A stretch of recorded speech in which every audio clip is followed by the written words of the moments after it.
Unit 4. Skills Test. Listening. Listen to Hannah talking to a group of students about her experience of working abroad. Complete each gap with a word or short phrase. Hello everyone. I understand that you're all considering a working holiday before you go on to university. I'm Hannah, and I'm here to offer you some insight into my experience. I'm just back from a year in Australia, which was truly inspirational.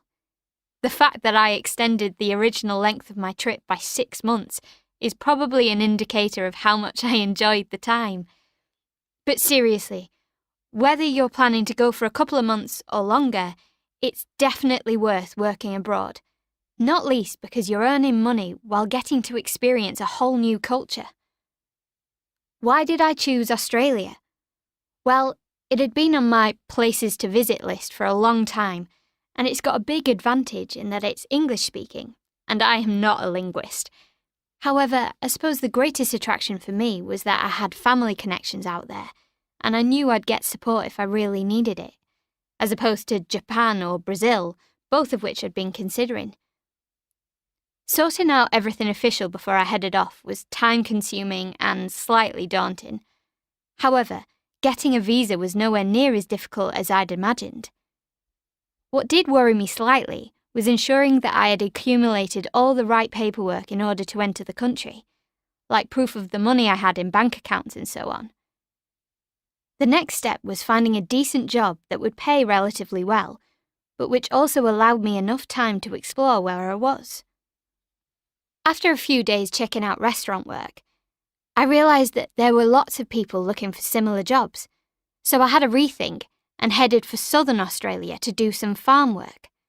I ended up picking oranges for 2 months. The bonus of this was that it earned me enough to travel for a while, taking in a lot of music festivals around Adelaide, which was brilliant. I'd wanted to include a trip to Kangaroo Island to see the amazing sea lions, but sadly, time didn't really allow for that. I did eventually get to spend some time in Melbourne. I do love bustling city life. I was a waitress in a hotel and the tips topped up my wages nicely. I ended up earning well over what a colleague of mine working as a receptionist in the same hotel was making. People often ask which job I preferred, and to tell the truth, there were pros and cons to each.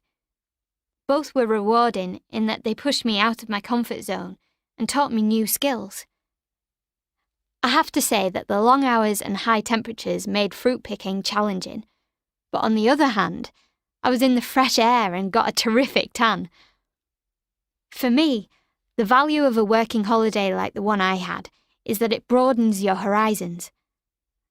I can't say that the jobs I did will necessarily be of practical use in a future career, but you meet different people from around the world, and above all, you have a period of complete freedom before settling down to studying again.